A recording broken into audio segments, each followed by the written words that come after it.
Market प्लेसमा तपाईँले कुनै पनि सामानहरू कसरी बेच्ने भन्ने कुराहरूको बारेमा म थोरै भन्न गइरहेको छु। सबभन्दा पहिला आफ्नो फेसबुकको यापन जानुहोस्, त्यसपछि यहाँ आफ्नो प्रोफाइल खोल्नुहोस्, लगइन गर्नुहोस् र त्यसपछि आफ्नो प्रोफाइलमा थिचेपछि लगइन गरेपछि तपाईँको प्रोफाइल होम प्रोफाइल यस्तो देखाउँछ।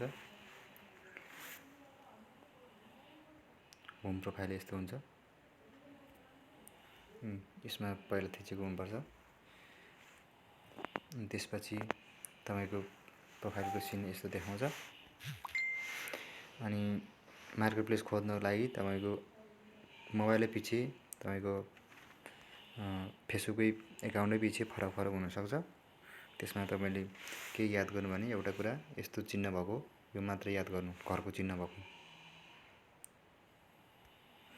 तपाईको मेरो यहाँ पनि छ, त्यहाँ पनि क्लिक गर्दा पनि भयो। अनि तपाईको अर्को ठाउँ तपाईको यहाँनिर क्लिक गर्दा पनि आउँछ मार्केट प्लेस। हेर्नु है त, यहाँनिर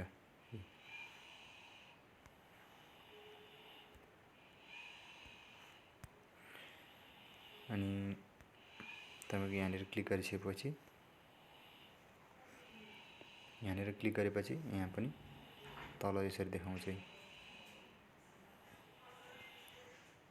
यहाँनिर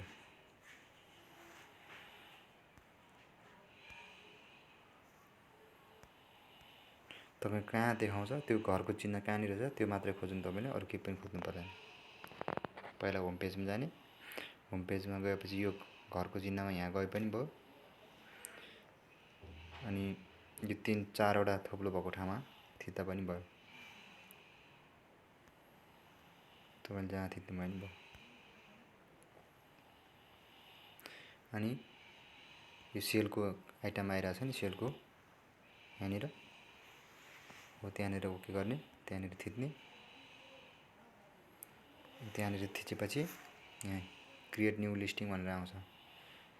अब आइटम थप गर्ने हो कि भेहिकल कुनै सवारी साधनहरू हो कि मार्केट तपाईको कुनै सम्पत्तिहरू बेच्ने हो कि त्यसको बारेमा सोधेको हुन्छ। तपाईले आइटममा ओके गर्नुहोस्। आइटममा ओके गरेपछि यस्तो देखिन्छ।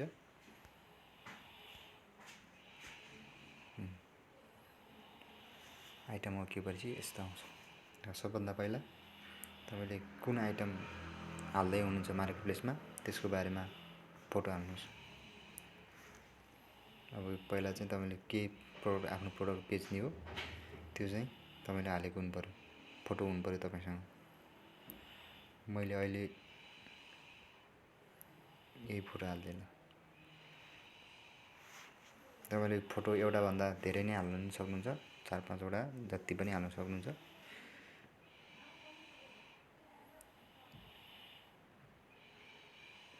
यो चाहिँ मैले अघि पनि हालेको थिएँ, त्यही भएर यो फोटो भएन भनिरहेछ। अर्को फोटो हालौँ।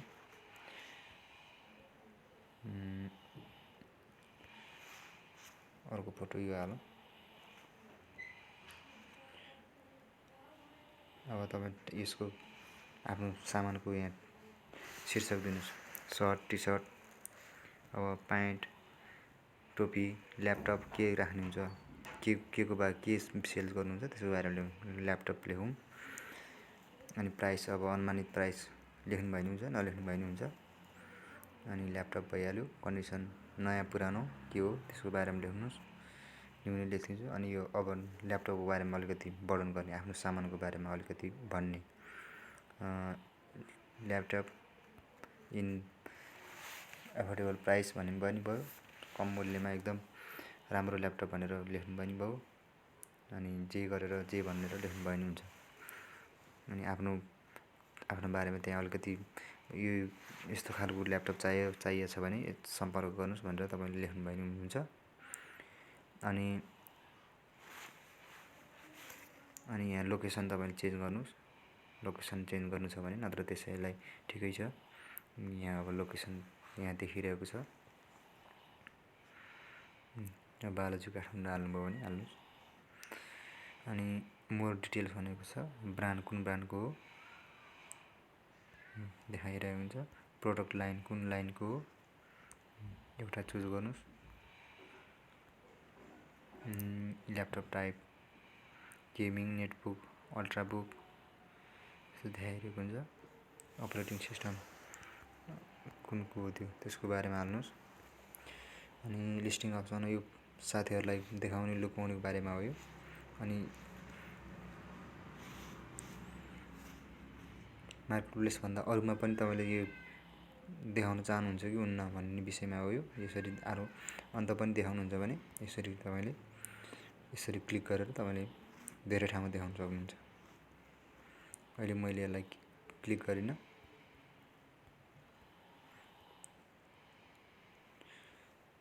डन गर्नुहोस्। डन गरिसकेपछि तपाईँको यहाँ माथि पब्लिसको अप्सन आउँछ, त्यसमा थिच्नुहोस्।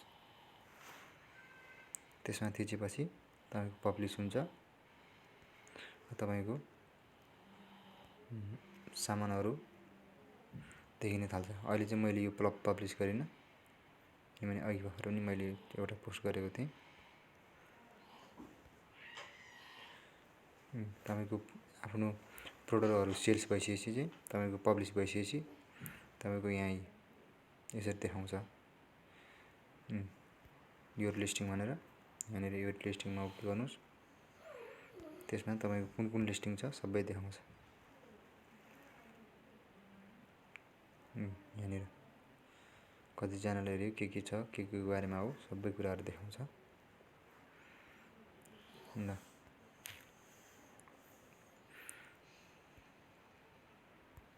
अहिलेलाई यतिकै गरौँ। केही बुझ्नु भएन भने सोध्नुहोस् है।